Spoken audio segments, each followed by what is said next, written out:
I really enjoy my time alone with God every morning. I like everyone else, I enjoy reading books or getting together with other Christians or even listening to sermons, but there's just no replacement for my time with God when it's just He and I actually believe that He's communicating with me. Like I'll be reading the Bible and things will jump out to me and I'll just feel like He's speaking directly to me, and the thought of prayer, and now I'm speaking directly to Him, and it's this relationship. It's like nothing else. You know, the Bible says in Colossians 1 verse 16, it says that I was made by Him, but I was also made for Him. And I think about that word for, like, okay, there's a reason why I exist. I was made for Him. And it's similar to Ephesians 2:10, where it talks about how I'm His workmanship and I was created for good works that He determined beforehand that I should walk in them. So even before He made me, there were these things that I was made to do. And sometimes when I pray in the morning, I say, God, show me today. I know there's a reason why I exist. And it's not just this weird, okay, there's a purpose to my life, but there's a purpose to this day. And I say, God, okay, so as I go about my day, show me what I'm supposed to do. And it's amazing how different the day seems to unfold. I mean, in a real way, like things just happen where I go, wow, I think that was part of my purpose today. Like, this is what I was made for. It takes effort to hear from God in the morning. Like sometimes I'll notice I don't really put a lot of effort or thought into my time with God, and maybe I rush through it because it takes work. Like I really have to think and clear my mind of everything else, and I need that in the morning, because it seems like once you start your day, there's so much noise and racket and voices and everything else and all these different influences, and some people feel like, well, my day's so busy I don't have time to just sit and quietly and just focus on God. And yet in my mind I think, well, you don't really have time not to. I mean, how can you afford not to think about God? We all will make statements like, I know I'm not guaranteed tomorrow, but I mean, how many people really live that way and really think, okay, I want to know, I want to hear from God, I want to be close to Him, because this literally might be the day that I see Him. I mean, isn't that the most intense thought, to think that there's no reason why today wouldn't be the very day that I actually stand before the throne of God and see Him? What if this was the day that you actually saw God?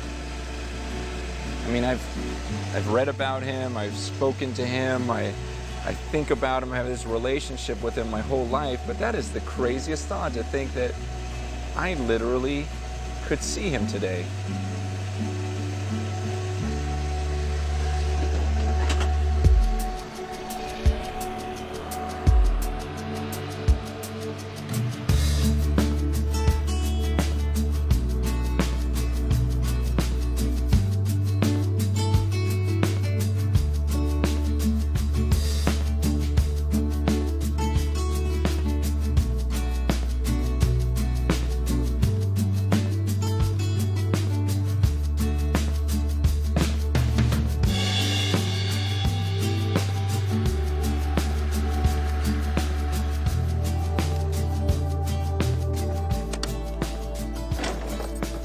I was thinking about this time when, this is going to sound really weird, but I was invited to go to an autopsy, okay, to watch an autopsy take place. And I couldn't go, but a friend of mine actually went, and he was telling me about it, and he was saying how it was absolutely the most disgusting thing he had ever seen in his life.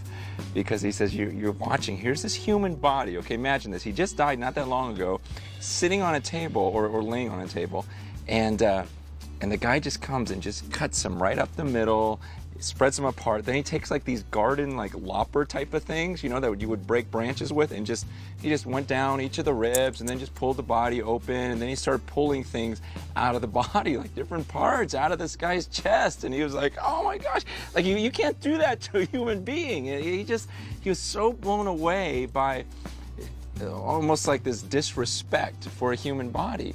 And I was thinking to myself, I am so glad I didn't go, because I think I would have thrown up. But then I thought, maybe it would have been good to go. Maybe there's something healthy about just seeing a body laying on a table and realizing, yeah, that's all it is. It's just a body, and that'll be me one day. Because sometimes it's almost like we have too high of a regard for human bodies and too high of a regard for our life on earth, and there's something healthy in seeing another human being laying on a table, knowing that, yeah, that'll be me someday. And I know I'm broaching a subject that some would say is maybe taboo, or we just shouldn't talk about this, or it's kind of morbid, but King Solomon said in Ecclesiastes 7 verse 2, he says it's better to go to a house of mourning. He goes, it's better to go to a house where people are mourning someone's death. It's better to do that than to go to a house of feasting where everyone's just celebrating and laughing. And he says the reason is, he says, because death is the destiny of every man, and the living should take this to heart. He says we should be in places where there's death and where there's mourning. He goes, because we who are living need to realize, oh, that's going to be me one day. And he says it's good. We have to take this to heart. We have to think about it. In your groups, I hope this doesn't sound disrespectful, but I think it would be good for each of you maybe to talk about some people in your life who died abruptly.